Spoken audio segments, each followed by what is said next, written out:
We're back with New Generation Radio on AM 1460 KDWA. I'm Reggie Bauer, running the show solo here today for you. Time now for the weekly dose of fail, where we bring you a few odd news stories of people just being plain stupid. Our first one comes to us from up in Ontario. An Ontario man accidentally shot himself in the forehead trying to kill a mouse. The man was using the butt of a rifle to kill the rodent when the weapon went off. A bullet grazed his forehead. The man didn't know the weapon was loaded. The man was treated in the hospital and released. Dale Whitmell, 40 years old, was charged with careless use of a firearm and will appear in court September 17th. So yes, he is okay, and therefore it is justified to laugh at him. That's awesome. Our next one comes to us from what looks like Staffordshire. I'm guessing that's in Great Britain or something. Richard Jackson has been accused of committing a public order offense for this giant green middle finger that he had carved into a bush outside his residence. A gardener who carved a giant bush into a hand displaying a rude gesture has been ordered to remove it after being accused of committing a public order offense. Richard Jackson has displayed the offending bush, which showed the middle finger sign, in his garden for the last 8 years. The 53-year-old has now been told by the council to alter it after a neighbor complained, but he has refused to comply. He says apparently one person was offended by it, and the police said it was a public order offense. And then, yeah, he pretty much says if everybody else likes it and there's only one complaint in 8 years, and I don't think it as a public offense, as the majority aren't offended. So yeah, I personally, I kind of side with him. If that's just one person, then, you know, let it be. So it's one person, maybe that person has problems, I don't know. Oh boy, this one's quite interesting. You may remember back in mid-April, 50-year-old John E. Brennan was charged with indecent exposure after he took off all his clothes while standing at a security checkpoint line at Portland International Airport in protest of the TSA over there. But this past Wednesday, an Oregon judge ruled that stripping naked at the airport to protest the Transportation Security Administration is a protected form of free speech. In other words, if you're protesting the TSA, it's okay to show a little skin. It's the speech itself that the state is seeking to punish, and that it cannot do, the judge said. Prosecutors in the case argued that Brennan did not say to airport officials that it was a protest until after he had stripped and was told police were on their way to the scene. Brennan says he stripped after airport screeners asked him to submit a pat-down inspection. I was also aware of the irony of taking off my clothes to protect my privacy, he told the court. And yeah, basically, yeah, more protest and all that, and giving us permission to go ahead and do that if we ever get too mad at TSAs. Great, don't you just love America? Our next one comes to us from Georgia. Tanya Ann Fowler had already been in trouble with the law, but in her mind, she'd become the victim. That's when a Georgia woman called 911 to complain about her police mugshot. The good news, Fowler got a new mugshot. The bad news, it's because police arrested her again for misusing the 911 emergency system. The Smoking Gun published the police report along with the most recent mugshot that Fowler, 45 years old, was subjected to. We don't know what the original mugshot looks like, but it could have been much less flattering than the current one. And now that her story is making the rounds across various media outlets, far more people will see Fowler's unfashionable police photo than if she just kept quiet. That's probably of little comfort to Fowler, even if it's a better mugshot than the original.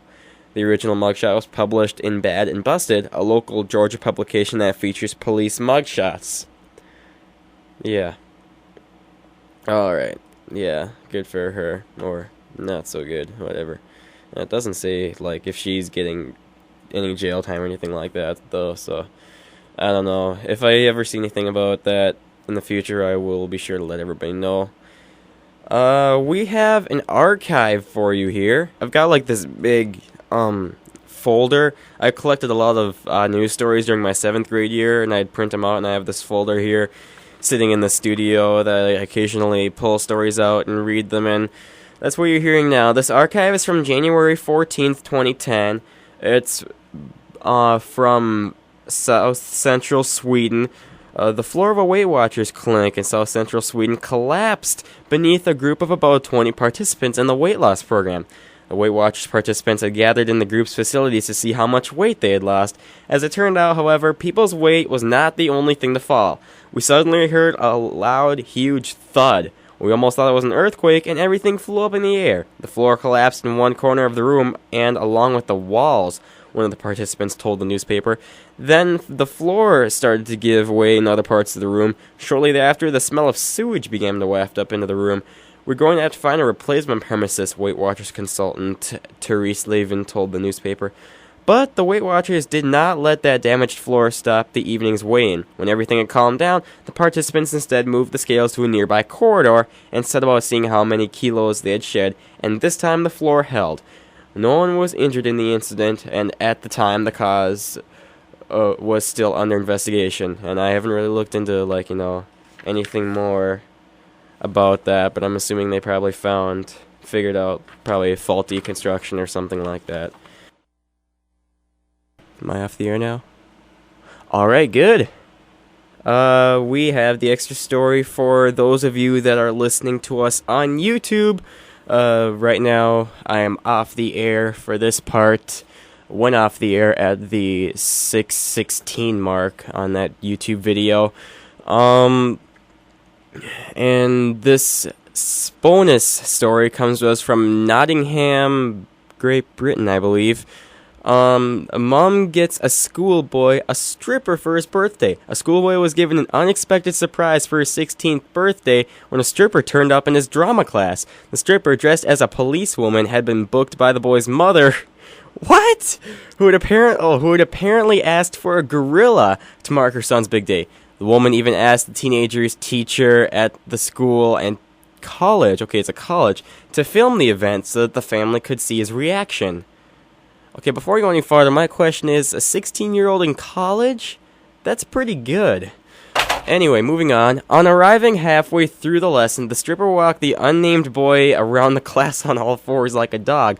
To the soundtrack of Britney Spears, she then spanked him 16 times, once for each year, before stripping down to her bra and knickers.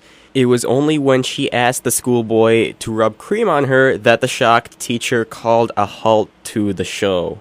The boy's mother reportedly told the school the incident was a result of a booking error. Today, a spokeswoman for the local education authority, Nottinghamshire County Council, said they were investigating how the incident happened. She confirmed that nobody had been suspended and the police were not involved. The spokeswoman said, "We and the school are investigating into the situation." One teenager who witnessed the show, told the Daily Mail the stripper asked the lad to stand up, which he did, and told him he had been a very naughty boy because he hadn't been doing his homework.